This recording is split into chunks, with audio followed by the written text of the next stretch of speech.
আজ 29শে ডিসেম্বর 2024-এর শেষ রবিবার। তাই দুজন মিলে ঠিক করলাম দক্ষিণেশ্বর মন্দির আর বেলুড় মঠ দর্শনে যাব। যেহেতু সকালের দিকে 11:30টার সময় বেলুড় মঠ বন্ধ হয়ে যায়, তাই ঠিক করলাম বেলুড় মঠ ঘুরে তারপর দক্ষিণেশ্বর মন্দিরে আসব। ভিডিওটির এই পর্বে আমরা আপনাদের বেলুড় মঠ ঘুরে দেখাবো আর মঠের টাইমিং, প্রসাদ নেওয়ার পদ্ধতি ইত্যাদি খুঁটিনাটি তথ্য আপনাদের সাথে শেয়ার করব। তাই আসুন দেরি না করে শুরু করা যাক এই ভিডিওটি।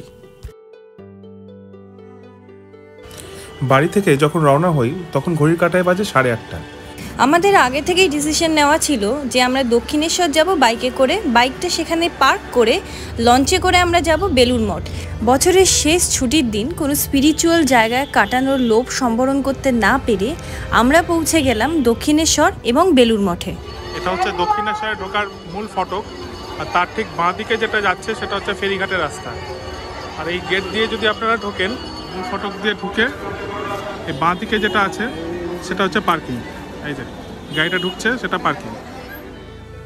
এখানে বাইক পার্কিংয়ের চার্জ ঘন্টায় 10 টাকা। যখন আপনারা বাইকটা নিতে আসবেন তখন এই পেমেন্টটা আপনাদের করতে লাগবে।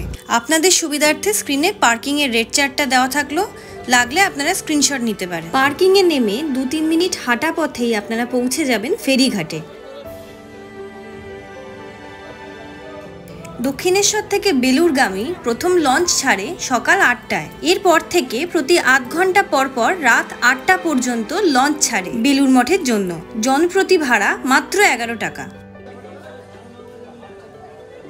আজকে প্রচুর ভিড় ছিল, কারণ বছরের শেষ ছুটির দিন। আপনাদের সুবিধার্থে বলে রাখি 31, 1 জানুয়ারি এই দিনগুলো বা কোনো স্পেশাল ছুটির দিনে এর থেকেও কিন্তু বেশি ভিড় হয়। মিনিট 10 অপেক্ষা করতেই চলে এলো আমাদের লঞ্চ। লঞ্চ 4-5 মিনিটের মধ্যে ঠাসা ভরে যেতে ছেড়ে দিল বেলুড়ের উদ্দেশ্যে। আমাদের মতে আপনারা যদি ওয়ার্কিং ডেজে অর্থাৎ সোম থেকে শুক্রবারের মধ্যে আসেন এবং ভোরবেলার দিকে আসেন তাহলে অনেক হালকা হালকায় ঘুরে নিতে পারবেন। গঙ্গার হাওয়া খেতে খেতে আর চারপাশের পরিবেশ এনজয় করতে করতে কিছুক্ষণের মধ্যেই আমরা পৌঁছে গেলাম বেলুড় মঠে।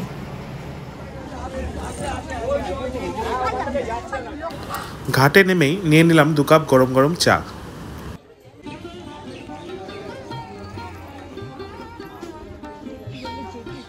জেটি থেকে নেমে মোটামুটি 5 মিনিটের হাঁটার পথ, তো হেঁটে হেঁটে আপাতত যাচ্ছি বেলুড় মঠে।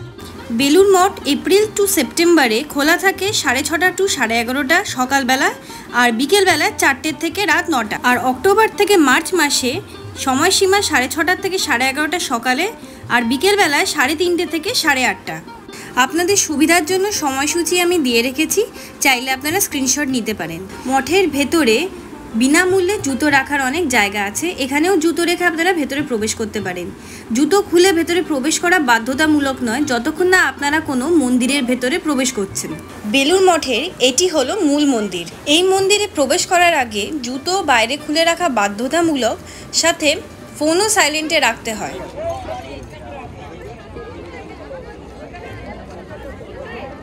এবং ভেতরে ঢুকে নিস্তব্ধতা বজায় রাখা বাধ্যতামূলক। বেলুড় মঠের কী কী দর্শনীয় স্থান তা আমি দিয়ে দিলাম, চাইলে আপনারা স্ক্রিনশট নিতে পারেন। জিটি রোড হয়ে কেউ যদি বেলুড় মঠ আসতে চান তাহলে এইটা হলো আরেকটা প্রবেশদ্বার, আর এই প্রবেশদ্বারের পাশেও ক্লোক রুম আছে। এটা হলো মঠ, আর মঠের ডান দিকে অ্যারো দেওয়া আছে মঠ অফিসের। সোজা রাস্তা ধরে এগোলেই মঠ অফিসে গিয়ে আপনারা ভোগ প্রসাদের কুপন কেটে নিতে পারেন। ভোগ খাওয়ানো হয় সকাল 11:30টার থেকে, তাই আপনারা যত তাড়াতাড়ি সম্ভব এসেই আগে কুপন কালেক্ট করে নেবেন। কুপনের কোনো নির্দিষ্ট মূল্য নেই, আপনি খুশি হয়ে আপনার মন থেকে যেটা দেবেন ওনারা সেটাই নেয়। 11টা 11:30 পর্যন্ত এখান থেকে কুপন দেওয়া হয়। এখন যেটা দেখছেন সেটা হলো স্বামী বিবেকানন্দের আবাস কক্ষ, আর তার পাশ দিয়েই গেছে প্রসাদ হল। প্রসাদ দেওয়া শুরু হবে 11:30 থেকে, এখন বাজে 11:15। তো অলরেডি এত লাইন, দেখুন এই দিকেও একটা লাইন আছে, আবার এই দিকেও লাইন শুরু। কুপন কাটার পর আমরা ঠিক করি যে মঠের চারপাশটা এখন ঘুরে দেখব। এটা স্বামী ব্রহ্মানন্দ মন্দির। স্বামী বিবেকানন্দ 1897 সালে পাশ্চাত্য থেকে কয়েকজন অনুগামীকে নিয়ে ভারতে ফিরে সিদ্ধান্ত নেন 2টি মঠের প্রবর্তন করবেন। একটি হিমালয়ের কোলে উত্তরাখণ্ডে অদ্বৈত আশ্রম, অন্যটি হল বেলুর মঠের রামকৃষ্ণ মিশন। 1935 সালের 16ই মার্চ বেলুর মঠের ভিত্তিপ্রস্তর নির্মাণ হয়। মার্টিন বার্ন অ্যান্ড কোম্পানি এই বিরাট মন্দিরটি তৈরি করে। পেছনের এই মন্দিরটি সারদা মায়ের মন্দির। বাইরে জুতো রাখার জায়গা আছে। এটা ঠিক এই গঙ্গার ঠিক উল্টো দিকে। যারা সন্ধ্যারতি দেখতে আসছেন তাদের জন্য আমি 4 নম্বর পয়েন্টটা করতে বলবো। সন্ধ্যারতির পর এই মন্দির, যেটা মূল মন্দির, সেখানে বসে আরতিতে থাকতে পারবেন, অন্যত্র কিন্তু ঘুরে বেড়ানো যাবে। সারদা মায়ের মন্দিরের পর আমরা যাই স্বামীজির মন্দিরের দিকে। এখন যে মন্দিরটা দেখতে পাচ্ছেন সেটা হচ্ছে স্বামী বিবেকানন্দের মন্দির।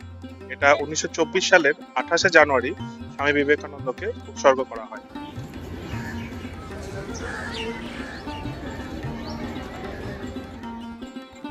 চলুন একটু ঘুরে আসি গঙ্গার ঘাট থেকে। এটা গঙ্গার ঘাট, বেশ লোকজনের ভিড় রয়েছে। আজকে রবিবার, তো ক্রাউড অনেকটাই বেশি।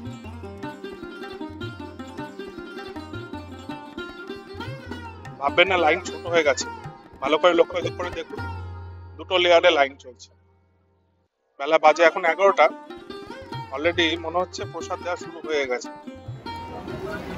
এই যে কুপন হাতে লাইনে দাঁড়িয়ে গিয়েছি।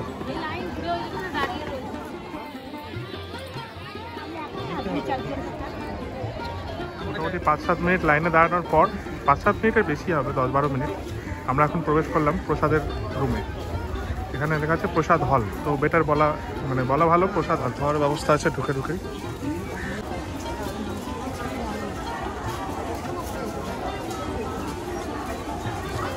বেশ অনেকটা রাস্তা, যারা বয়স্ক আছে, যারা হাঁটুর প্রবলেম আছে, হাঁটতে প্রবলেম আছে, তাদের একটু কষ্ট হবে।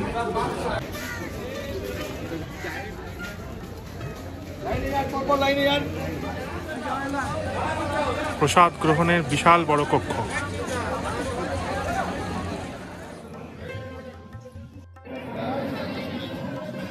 ঢোকার ডান দিকেই আপনারা দেখতে পাবেন একটা বিশাল কমিউনিটি কিচেন, যেখানে খুব পরিষ্কার পরিচ্ছন্নভাবে প্রসাদ বানানোর কাজ হচ্ছে। লাইনে দাঁড়াতে না দাঁড়াতেই হাতে পেয়ে গেলাম ভোগ প্রসাদ। বসার ব্যবস্থা খুবই পরিষ্কার পরিচ্ছন্ন, কোনো রকম নোংরা ময়লা কোনো রকম কিছু। বসে এত সংখ্যক মানুষ প্রসাদ গ্রহণ করছে এবং তার অংশগ্রহণ করতে পেরে আমার নিজের একটা আলাদা এক্সপিরিয়েন্সটা কেমন। শাড়ি দিয়ে চেয়ার টেবিল পাতা আছে, ঢুকেই আপনারা দেখতে পাচ্ছেন যে এরকম হাতের মধ্যে একদম থালি সাজিয়ে দিচ্ছে প্রসাদে। বসে পড়েছি, কোথাও একটু ময়লা নেই, নোংরা নেই, ভীষণ ডিসিপ্লিন। এত ভালোভাবে আমরা প্রসাদ পেলাম, মানে আমার নিজেকে ভীষণ লাকি বলে মনে হচ্ছে, খুবই ভালো লাগে। প্রসাদে রয়েছে খিচুড়ি, একটা করে লাড্ডু, আর এখানে একটা সবজি আছে। প্রসাদ নেওয়ার ব্যবস্থা আছে, তবে খালি টিফিন বক্স আপনাকে আনতে হবে, তারা আপনাকে ফিল আপ করবে।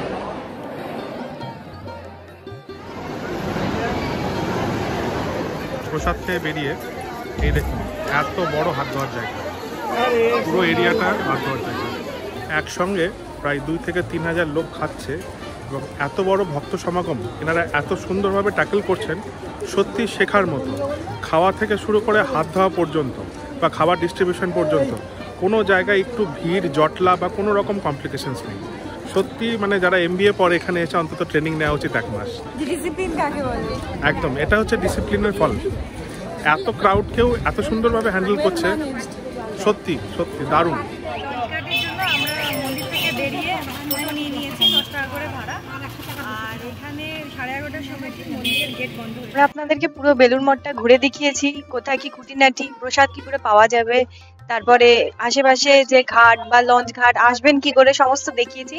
আশা করি ভিডিওটা আপনাদের ভালো লেগেছে। যদি ভালো লেগে থাকে অবশ্যই আমাদের চ্যানেলকে সাবস্ক্রাইব করুন, আমাদের ভিডিওটাকে লাইক করুন, বন্ধুদের সাথে শেয়ার করুন, যাতে আমরা আরো অনেক গ্রো করতে পারি। যদি কোনো প্রশ্ন থাকে, কোনো জানার ইচ্ছে থাকে, কমেন্টে জানাবেন। আমরা চেষ্টা করব উইদিন 1 to 2 আওয়ার্স আপনাদের উত্তর দেওয়ার।